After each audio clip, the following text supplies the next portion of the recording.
Если вы любите историю, но жаждете приключений, приготовьтесь отправиться в плавание с легендами морей. Черная борода был не просто свирепым, он поджигал свою бороду, чтобы напугать врагов. Представляете, как это страшно? А Энн Бонни — это легендарная женщина-пират.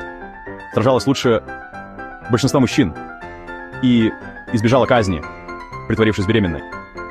Вот это настоящая находчивость, как у Василисы Премудрой. Но это еще не все. Затонувший корабль Уайда скрывает сокровища на 400 миллионов долларов, которые до сих пор лежат на дне морском, словно клад Кощея Бессмертного. Какая пиратская тайна вам показалась самой крутой? Пишите в комментариях.